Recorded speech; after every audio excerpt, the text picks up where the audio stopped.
sebagai dosen pengampu mata kuliah Sosiologi Antropologi. Di sini kami dari kelompok 5 akan mempresentasikan terkait gender dan teori feminis serta konsep kultur wanita Jawa. Nah, saya sebagai pemateri 1 dan teman saya Asri Safitri sebagai pemateri 2 dan Lutfi Hidayatullah sebagai pemateri 3. Oke, kita akan masuk ke teori pertama, yaitu pengertian gender. Jadi dalam bahasa Inggris, gender itu merupakan jenis kelamin, yaitu yang membedakan antara laki-laki dan perempuan yang dilihat dari segi luarnya atau nilai dan tingkah lakunya. Kemudian pengertian gender ini konkret atau lebih operasional dikemukakan oleh Nasaruddin Umar bahwa gender adalah konsep kultural yang digunakan untuk memberi identifikasi perbedaan dalam hal peran, perilaku, dan lain-lain antara laki-laki dan perempuan yang berkembang di dalam masyarakat yang didasarkan pada rekayasa sosial. Kemudian identitas gender merupakan personal seorang terhadap gender dan peran gender tertentu dalam masyarakat. Dalam istilah sejarah, penggunaannya seringkali diartikan sebagai tubuh perempuan atau yang sering kita sebut sebagai feminim atau feminis. Feminis itu merupakan ide-ide dominan yang ada mengenai gender dan jenis kelamin biologis seperti jenis kelamin seorang terikat dengan peran sosial tertentu.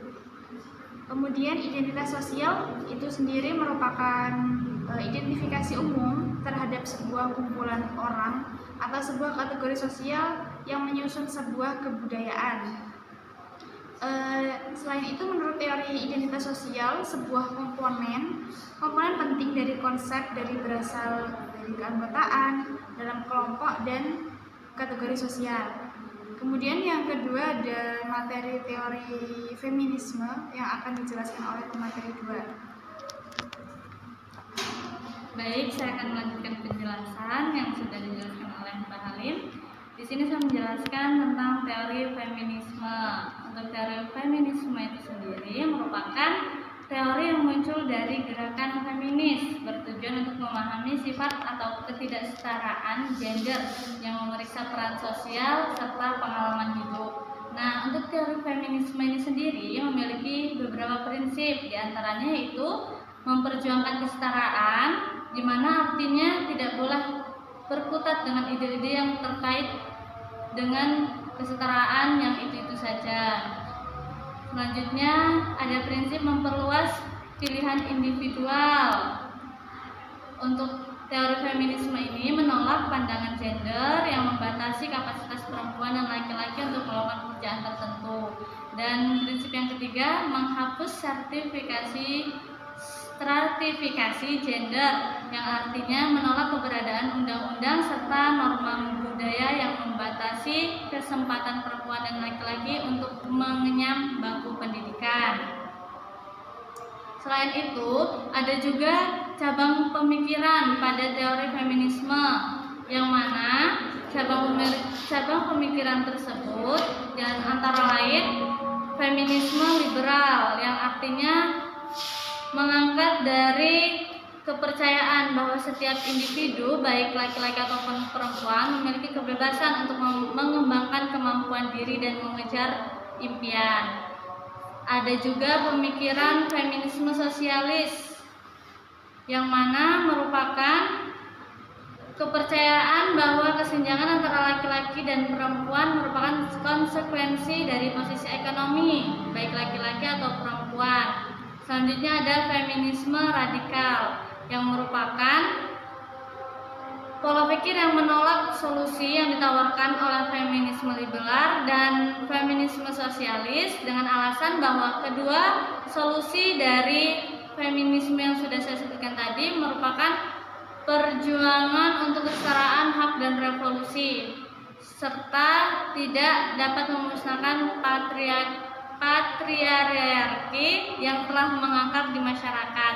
Patriarki ini merupakan susunan atau cara untuk memusnahkan kesenjangan. Jadi di situ merupakan cara yang dilakukan untuk dapat memusnahkan laki-laki dan perempuan yang berkesenjangan. Begitu. Untuk materi selanjutnya akan disampaikan oleh Mbak Lutfi. Untuk materi selanjutnya yaitu tentang konsep dan kultur wanita Jawa dan kekuasaannya. Wanita dalam kultur masyarakat Jawa, kecenderungan yang terjadi pada masyarakat yang menganut budaya patriarkis, sistem dan orientasi nilai-nilai yang berkembang dan diyakini oleh masyarakat, cenderung memandang wanita lebih rendah daripada laki-laki. Artinya, dapat dikatakan bahwa wanita menempati posisi second class atau kelas kedua dalam masyarakat.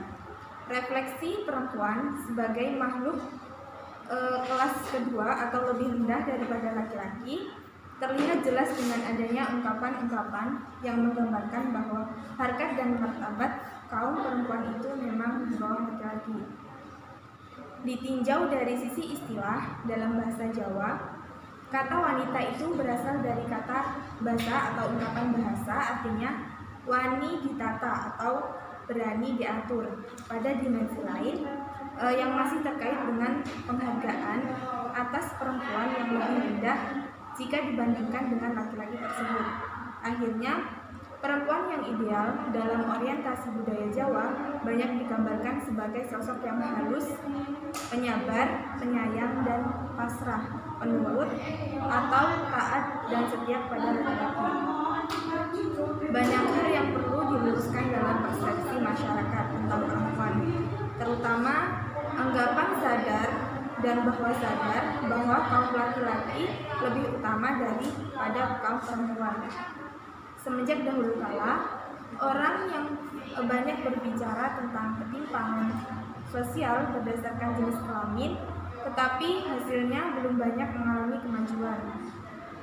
Persepsi itu memang sulit dihilangkan karena berakar atau didukung oleh ajaran teologi. Padahal Max Weber pernah menegaskan bahwa tidak mungkin mengubah perilaku masyarakat tanpa mengubah sistem etika, dan tidak mungkin mengubah etika tanpa meninjau sistem teologi dalam masyarakat. Dan penjelasan dari kelompok kami, apabila terdapat banyak kesalahan, kami mohon maaf. Kami akhiri. Wassalamualaikum warahmatullahi wabarakatuh.